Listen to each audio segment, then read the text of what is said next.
पुढची महत्वाची बातमी म्हणजे मी जसं म्हटलं तसं कोल्हापुरातल्या गोकुळ संदर्भातली आणि गोकुळ आणि ओव्हरऑल बंटी पाटील आणि हसन मुश्रीफ यांच्या मैत्री संदर्भातली खरं तर.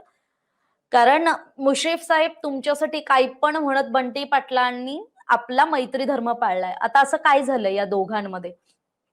तर यंदा गोकुळचं निमित्त नाहीये, यंदा जिल्हा परिषदेच्या अध्यक्षपदाचं निमित्त आहे.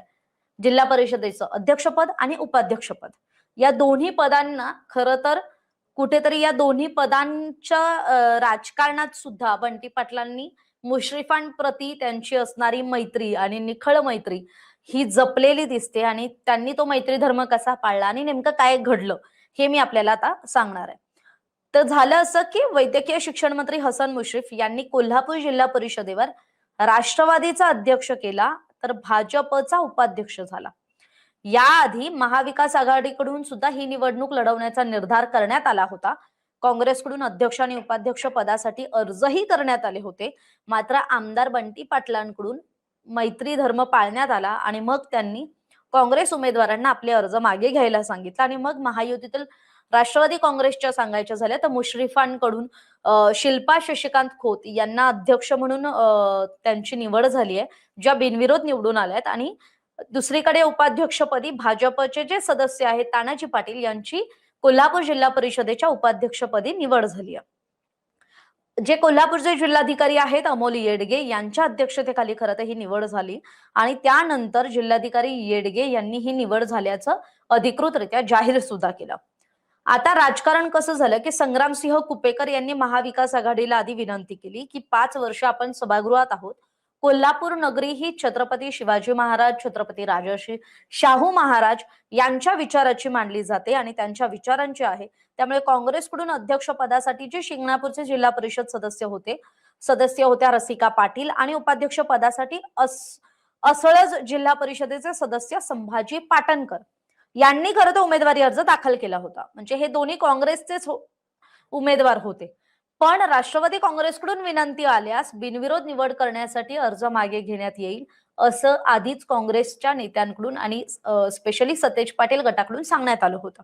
आणि मग राष्ट्रवादी काँग्रेसकडून विनंती आली आणि त्यानंतर महाविकास आघाडीचे जे अध्यक्षपदाच्या उमेदवार होत्या रसिका पाटील आणि उपाध्यक्ष पदाचे उमेदवार होते संग्राम पाटणकर यांनी संभाजी पाटणकर यांनी आपले उमेदवारी अर्ज मागे घेतले आणि त्यांनी उमेदवारी अर्ज मागे घेतल्यानंतर आता त्यांनी उमेदवारी अर्ज मागे घेतले पण त्यावेळेस त्यांनी खरं तर सत्ताधाऱ्यांना किंवा हसन मुश्रीफ गटाला एक अट सुद्धा घातली. आता ती अट काय होती की जर आपल्याला बिनविरोध निवडून यायचं असेल तर मात्र 5 वर्षात म्हणजे येऊ घातलेल्या 5 वर्षात महाविकास आघाडीच्या सदस्यांना आदरानं वागणूक द्या, त्यांच्याप्रती आदरच असला पाहिजे वर्तणुकीत आणि विकास निधीबाबत कुठलाही भेदभाव करू नका. हे 2 महत्वाचे घटक आहेत. म्हणजे जर आपण राज्यातलं राजकारण बघत असू, केंद्रातलं राजकारण बघत असू तर अगदी मुंबई महापालिका असेल म्हणजे महापालिकेपासून ते केंद्र स्तरापर्यंत सगळीकडे सध्या भाजप आणि महायुतीची सत्ता आहे. आणि मग यावेळेस महाविकास आघाडीच्या महापालिकेत असेल तर नगरसेवकांवर, राज्यात असेल तर आमदारांवर आणि केंद्रात असेल तर खासदारांवर विकास निधीबाबत अन्याय होत असल्याची तक्रार होत असते. काही खासदार हे उघडपणे बोलतात, काही खासदार हे दबक्या आवाजात बोलतात. पण ही तक्रार होत असते आणि मग त्याचाच कुठेतरी एक काँग्रेसच्या सतेज पाटील गटाकडून कोल्हापूरच्या जिल्हा परिषदेत मात्र एक थोडासा काय म्हणतात खबरदारीपर उपाय केलेला दिसतोय की त्यांनी बिनविरोध निवडणूक करू म्हणून शब्द दिला, मैत्री पाळली, पण याच वेळेस त्यांनी मैत्रीप्रती आपल्याला जो आपल्या सदस्यांना मिळणारा जो सत्ताधाऱ्यांकडून आदर आहे तो कायम असला पाहिजे आणि विकास निधीत कुठेही मतभेद होता कामा नये हे सुद्धा त्यांनी स्पष्ट केलंय. त्यामुळे खरं तर ही जी निवडणूक होती ती आधीची निवडणूक महायुती विरुद्ध महाविकास आघाडी अशी होणार होती, ती मात्र आज बिनविरोध झाली आणि त्यामुळे खरं तर कोल्हापुरात सुद्धा आज हसन मुश्रीफ आणि बंटी पाटील यांच्या मैत्रीची चर्चा होते. तर आपल्याला याविषयी काय वाटतंय? आपली जी मत आहेत ना ती कमेंट करून व्यक्त व्हा. कारण बंटी पाटील आणि हसन मुश्रीफ यांच्या मैत्रीचं सांगायचं झालं तर यांच्या मैत्रीमुळेच खरं तर 5 वर्षांपूर्वी गोकुळच्या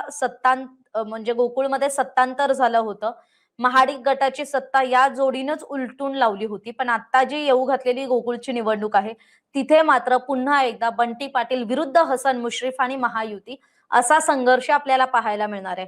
त्यामुळे जिल्हा परिषदेत मैत्री धर्म पाळलाय, पण आता गोकुळच्या निवडणुकीत कशी रंगत येते आणि ती निवडणूक नेमकी कशी होते, हे सुद्धा आपल्याला पाहावं लागणार आहे. आणि ज्यावेळेस खरं तर आपण गोकुळबद्दल बोलतोय, तर गोकुळ संदर्भात आणखी एक महत्त्वाची अपडेट म्हणजे आज मी जसं लाईव्हच्या सुरुवातीला म्हटलं होतं, की मुंबई हायकोर्टाच्या कोल्हापूर सर्किट बेंचमध्ये आज गोकुळ संदर्भात एक महत्त्वाची सुनावणी होणार आहे. आणि ही सुनावणी अशी आहे, की जिल्हा सहकारी दूध उत्पादक संघाच्या म्हणजेच गोकुळच्या संस्था सभासदांबाबत ही सुनावणी होणार आहे. त्यामुळे या सुनावणीत नेमका काय निर्णय होतोय हे पाहावं लागणार आहे. गोकुळ दूध संघाची निवडणूक घेण्यासाठी संस्था सभासदांची यादी दुग्ध विभागाकडे देण्यात आली आहे. विभागाने त्याची छाननी सुद्धा केली आहे. मात्र त्याआधी जवळपास 1200 संस्था सभासद हे अपात्र ठरवण्याबाबतची याचिका ही कोल्हापूर सर्किट बेंचमध्ये दाखल करण्यात आली होती आणि त्याबाबतच्या याआधी 2 सुनावण्या झाल्यात. मात्र त्यानंतर गोकुळचे जे मंत्री आहेत हसन मुश्रीफ यांनी सर्वोच्च न्यायालयात धाव घेतली. तिथे झालेल्या सुनावणीत हा चेंडू पुन्हा एकदा सर्किट बेंचकडे देण्यात आलाय. त्यामुळे जोपर्यंत सर्किट बेंचकडून काही निर्णय होत नाही तोपर्यंत निवडणुकीची पुढील प्रक्रिया सुरू करण्यावर सुद्धा मर्यादा आहेत. आणि त्यामुळे सर्किट बेंचच्या निर्णयाकडे सगळ्यांचं लक्ष लागलंय. याचिकेत करण्यात आली आहे तर त्यांना अपात्र केलं जातंय की ते पात्रच ठरतायत याविषयी सर्किट बेंच काय निकाल देत आहे हे पाहावं लागणार आहे.